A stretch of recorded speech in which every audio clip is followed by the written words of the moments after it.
आज हम बात करेंगे नरेश मेहता की दूसरी कविता है। एक हमने कर ली थी, अब दूसरी है अरण्यानी से वापसी। अरण्य का मतलब होता है जंगल। यानी कि इस कविता में कवि क्या संदेश देना चाहता है, इसके बारे में हम बताएंगे। कवि अरण्य यानी कि सन्यासी भाव को छोड़कर पुनः वह अपनी कर्म भूमि धरती पर लौटना चाहता है। इस कविता में कवि जो है कर्मशीलता पर ज़्यादा महत्व देता है। वो कहता है कि मुझे अपनी कर्म भूमि पर वापस लौटना होगा, और जो काम कवि अधूरे छोड़कर वो चला जाता है संन्यास की भावना को लेकर, अब उसे वापस अपनी धरती पर वो लौटना चाहता है।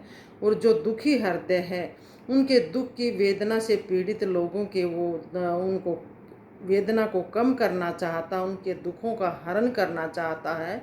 तो कवि कहता है कि हे मेरी अरण्यानी, अब मुझे वापस अपनी कर्म भूमि पर लौटना होगा।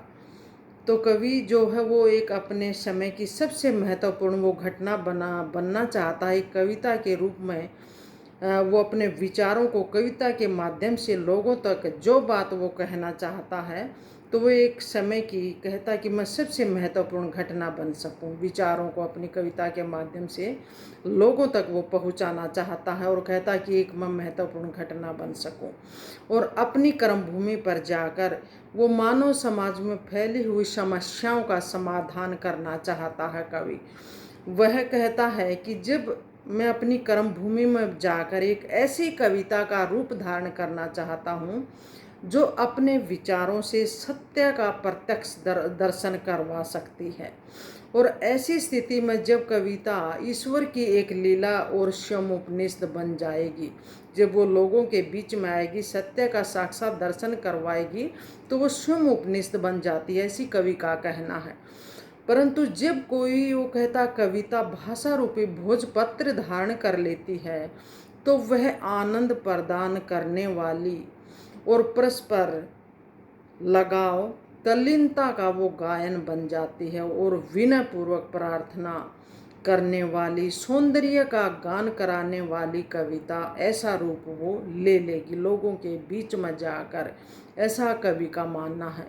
यानी कि जब कोई कविता भाषा रूपी भोजपत्र पहन लेती है, तो वह अजय हिमालय की अनछुई चोटियों को छूती हुई उतरती हुई, यानी कि जो मानव जल रहे हैं, जो पीड़ा से दुखी हैं, यानी कि जलते हुए मानवीय मैदानों में उतर जाती है। वो कविता उन लोगों के बीच में जाएगी और उनकी जो विराट करुणा का वो रूप धारण करके मानवीय जो पीड़ा है उनका वो निवारक करेगी, यानी कि पीड़ा को हरने वाली बन जाएगी, ऐसी कवि का मानना है। यानी कि ऐसी कविता जो है कवि करना चाहता है कि उस समय की सबसे महत्वपूर्ण घटना बन सके, और जो पीड़ित लोग हैं, दुखी लोग हैं, उनकी वेदना को वो कम कर सके, पीड़ा को हर सके। कवि जो है ऐसी कविता करना चाहता है। तो वो कहता है कि हे मेरे अरण्यानी, अब मुझे अपने संन्यास की भावना को छोड़कर वापस अपनी कर्म भूमि पर लौटना होगा, और लोगों के दुखों को, पीड़ा को हरना होगा, ताकि मैं समय की सबसे महत्वपूर्ण घटना बन सकूं। एक ऐसी कविता करना चाहता है। तो ये थी बेटा जो है नरेश मेहता की ये कविता। उनकी दो ही महत्वपूर्ण कविता है, मंत्र, गंध और भाषा, और या दूसरी कविता है अरण्यानी से वापसी। तो भाई ये सुन लेना बेटा, याद कर लेना। धन्यवाद।